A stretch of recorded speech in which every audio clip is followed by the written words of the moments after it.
Hello guys. आज की इस वीडियो में आपको बताने जा रहा हूँ कि किस तरीके से आप जीमेल में किसी भी मेल को इम्पोर्टेंट सेक्शन में किस तरीके से ऐड कर सकते हैं, क्योंकि अगर आपको जीमेल पे काफ़ी इंपॉर्टेंट मेल्स रिसीव होती हैं तो आप उनको इजीली यहाँ पे किस तरीके से रीच कर सकते हैं, किस तरह उसको आप जो है एक्सेस कर सकते हैं। सो गाइस, सबसे पहले आपको अपना जीमेल अकाउंट यहाँ पे ओपन कर लेना है और गाइस आपको लेफ्ट अपर कॉर्नर के ऊपर जो है एक 3 लाइनों का ऑप्शन मिल रहा है। अगर आप उस पर सिंपली क्लिक करेंगे तो यहाँ पे आपको जो है नीचे एक इंपॉर्टेंट का सेक्शन मिल जाएगी, जहाँ पे सारी इंपॉर्टेंट मेल्स आपको यहाँ पे रिसीव हो जाती हैं।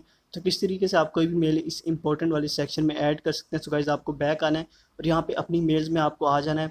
और गाइज, यहाँ पे आप किसी भी मेल को अगर इंपॉर्टेंट सेक्शन में ऐड करना चाह रहे हैं तो सिंपली आपने उस मेल के ऊपर इस तरह लॉन्ग प्रेस करना है और लॉन्ग प्रेस करने के बाद ये मेल आप यहाँ पे सेलेक्ट कर देनी है और कोई भी मेल आप यहाँ से सेलेक्ट कर सकते हैं, जितनी भी मेल्स आप यहाँ पे सेलेक्ट करना चाहें।